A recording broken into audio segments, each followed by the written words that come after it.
Bonjour, bienvenue dans cette vidéo. Aujourd'hui, je vais vous parler d'électrothermie, chauffage domestique & co. Donc, je vais vous parler de tous les éléments de chauffage dans une maison et on va être plutôt orienté donc dans tout ce qui est de l'ordre du domestique. Donc, pour commencer, je vais vous parler de chaleur et on va parler d'énergie thermique. Donc, on va parler l'unité utilisée pour l'énergie thermique, c'est le joule. Donc, rien à voir avec le chanteur, c'est G-O-U-L-E. Et ce joule, en fait, c'est donc cette énergie sous forme de chaleur. Donc dans une maison qui chauffe à l'électricité, globalement, donc dans les moyennes, on est, par rapport au camembert que je vous montre, on est à peu près à 31% de chauffage, 15% d'eau chaude, 8% de cuisson, et puis nous avons le reste. Nous aujourd'hui, je vais vraiment vous parler plutôt chauffage et eau chaude. Je ne vais pas évoquer la cuisson. On va rester donc dans ces eaux de confort. Alors, ces ordres de grandeur donc évoluent bien évidemment en fonction du nombre de personnes dans le foyer et ça évolue également, surtout pour le chauffage, au niveau de ce que j'appelle l'isolation de la maison. Une maison bien isolée fera automatiquement baisser donc votre facture d'électricité et fera baisser donc votre consommation d'électricité au niveau du chauffage. Je vais rapidement parler de quelques principes.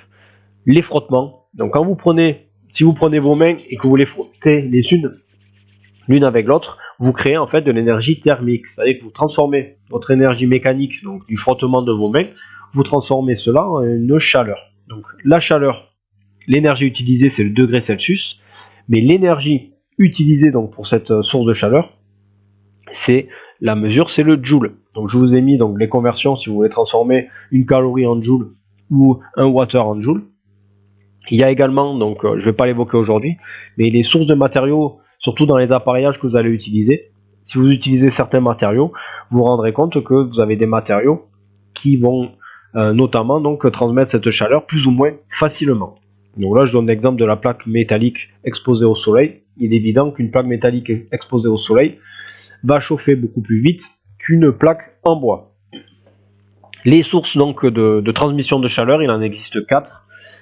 Je vais d'abord évoquer la conduction. Dans la conduction, c'est le direct. C'est vous prenez le fer à souder, vous chauffez votre résistance, et vous allez directement avoir la source de chaleur au contact donc de cette électricité qui passe par votre résistance. Mais on ne peut pas chauffer directement une maison par le mode de conduction, donc on va passer par la convection. Petit rappel d'histoire.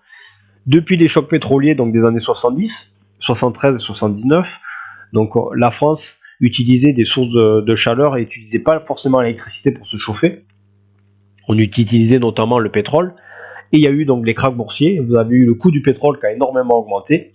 Et la France a décidé, donc avec des grands projets de construction de centrales nucléaires, la France a décidé donc d'utiliser le nucléaire et a incité les Français donc à utiliser les chauffages électriques pour chauffer leur logement.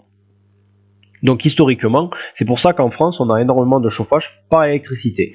Et le chauffage donc le plus utilisé et le moins cher à installer au départ quand vous construisez une maison ou une habitation, c'est les convecteurs, les fameux grille-pains.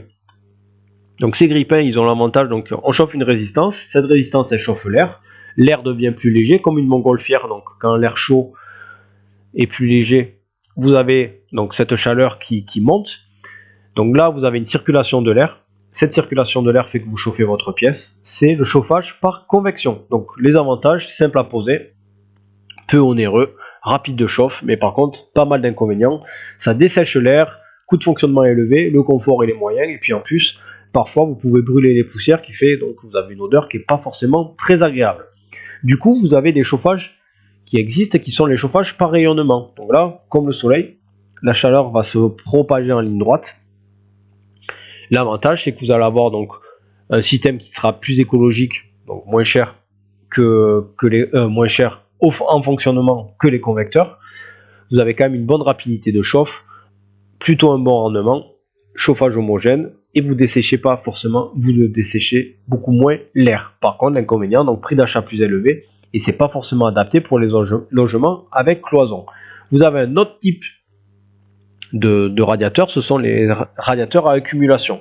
Donc ces radiateurs à accumulation, il en existe plusieurs types. Donc il existe ceux où vous allez chauffer en heure creuse pour chauffer donc la journée en heure pleine.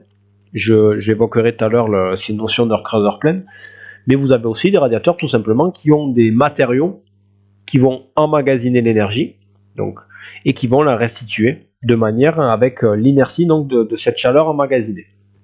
Ça peut être donc une pierre, donc vous avez beaucoup de radiateurs qui fonctionnent avec une pierre à l'intérieur, ou une pierre céramique, ou un matériau en fait qui va être chauffé, et cette chaleur en fait, elle va vous restituer de manière plus régulée donc cette chaleur dans la pièce.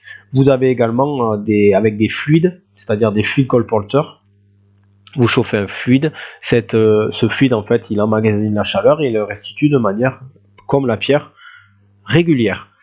Donc en fonction de ce que vous voulez utiliser, souvent on utilise plus souvent le fluide pour les chambres et la pierre pour les pièces de vie. Donc n'hésitez pas si vous voulez vraiment changer de radiateur, à aller pousser un peu plus votre recherche en fonction de ce que vous souhaitez utiliser comme radiateur à accumulation. Il y a également d'autres types de moyens de chauffer une pièce. Vous avez, donc je vais être assez rapide, mais vous avez les planchers chauffants. Donc vous pouvez avoir des résistances qui se mettent au sol, et là vous utilisez l'électricité pour vous chauffer, ou vous pouvez avoir des fluides qu'on fait circuler donc dans la pièce. Donc automatiquement vous allez avoir besoin d'une pompe à chaleur, et vous allez donc transporter donc ce fluide dans le sol pour chauffer votre habitation. L'avantage c'est que c'est très confortable, et vous avez un chauffage par répartition dans la pièce qui est très homogène, étant donné que le sol, c'est tout le sol qui est chauffé. L'inconvénient, c'est que c'est quand même un prix très élevé au départ. Ça demande des travaux plutôt importants, ça demande de l'anticipation, et parfois au niveau de la régulation de la chaleur, c'est parfois difficile, mais encore que ces dernières années, on a des régulateurs qui font très bien le travail pour chauffer donc, et pour avoir une température régulée donc toute la journée. Au niveau aussi, vous avez des climatisations. Donc maintenant, dans la manière de se chauffer, on a donc les climatisations qui sont le plus souvent des climatisations réversibles, c'est-à-dire que ça devient des radiateurs l'hiver et des climatisations l'été. Donc pareil, je ne vais pas rentrer dans les détails. Les avantages, c'est vraiment au niveau du confort. Ça peut être économique, mais alors j'ai mis dans les avantages, c'est des travaux qui sont réalisés souvent par des professionnels, parce que vous avez donc l'utilisation de mettre une pompe à chaleur, des splines dans les pièces de vie, et vous avez donc des fluides qui vont permettre de transporter donc cette chaleur. Donc c'est fait par un professionnel. Les inconvénients, donc si vous êtes dans une région avec des hivers rigoureux, il est évident que la climatisation ne suffira pas à chauffer votre logement. Donc ça demande également des travaux importants. Et puis vous avez pareil une régulation parfois difficile. Donc ça va très bien l'été pour avoir une pièce fraîche. Mais c'est vrai qu'on utilise rarement la climatisation comme moyen de chauffage pour l'hiver, ou en tout cas on n'utilise pas que cela. Au niveau, maintenant je vais vous parler rapidement un petit peu des chauffe-eau. Donc on utilise des chauffe-eau, bon, comme son nom l'indique, pour chauffer l'eau. Vous avez plusieurs types de chauffe-eau, plusieurs dimensions. Donc pareil, au niveau du chauffage de l'eau, vous avez là vous avez par exemple des tableaux qui peuvent vous aider à choisir en fait quel type de chauffe-eau. Donc globalement, j'ai simplifié. Vous avez 3 caractéristiques pour choisir votre chauffe-eau. Vous avez la nature de l'eau, en fonction de si vous avez besoin d'avoir des résistances qui sont blindées. Vous avez en fonction de votre place, et puis le nombre de personnes. Donc la capacité de votre chauffe-eau évoluera en fait en fonction tout simplement du nombre de personnes dans le foyer. J'ai dit tout à l'heure, donc on peut utiliser une facturation avec heure creuse, heure pleine. C'est-à-dire que en gros, globalement, vous avez la nuit, l'électricité, donc dans des horaires heure creuse, principalement la nuit. Donc en fonction des zones où vous êtes, ça peut être de 11h30 à 7h30. Vous avez l'électricité qui va coûter moins cher la nuit. Donc automatiquement, on va inciter les gens à utiliser l'électricité la nuit. Ça peut être lancer votre lave-vaisselle, lancer une lessive, et par rapport à ce qu'on a vu tout à l'heure, utiliser votre chauffe-eau de manière qui fonctionne uniquement la nuit. Normalement, c'est pas toujours vrai. Vous devez avoir donc une facture d'électricité qui devrait être allégé par rapport à une facturation classique. Pour cela, donc, il faut utiliser un relais donc heure creuse, que vous pouvez utiliser, donc vous pouvez éteindre tout simplement, que vous pouvez mettre en mode auto, ou que vous pouvez forcer. Typiquement, vous avez des invités, vous avez besoin donc de chauffer votre eau chaude la journée, vous mettez donc en mode forcé pour que votre cumulus, c'est le deuxième nom qu'on utilise, chauffe votre eau également donc la journée. Pour conclure, donc je vais vous parler de VMC. Donc toutes ces histoires de chauffage et d'eau chaude, ça va demander, notamment pour les habitations récentes, d'utiliser donc ce qu'on appelle une VMC. Depuis la RT 2012, donc on a des maisons qui sont quand même très bien isolées, qui sont quasiment hermétiques, c'est-à-dire que vous n'avez pas d'air extérieur qui rentre dans le logement. Mais du coup, votre maison, elle a besoin d'une aération quand même pour avoir tout simplement un air sain, de pas avoir d'odeur importante dans le logement, pour également réguler l'hydrométrie. Donc on va utiliser ce qu'on appelle une VMC. Et cette VMC, donc vous en avez plusieurs types, mais elle va vous permettre en fait de tout simplement d'évacuer et de faire rentrer et de recycler votre air dans le logement. Et ça évitera, ou en tout cas c'est toujours conseillé, surtout en cette période, mais c'est toujours conseillé donc d'aérer votre logement en ouvrant les fenêtres. Mais si vous n'avez pas, ou si vous voulez pas, surtout l'hiver, ouvrir en grand vos fenêtres pendant de longues minutes, vous avez la VMC qui va quand même permettre de renouveler votre air dans votre logement. Voilà, je reste sur ça, je reste sur une vidéo assez courte pour l'électrothermie. Ce sont vraiment les bases, dans cette vidéo, ce sont vraiment les bases du chauffage domestique et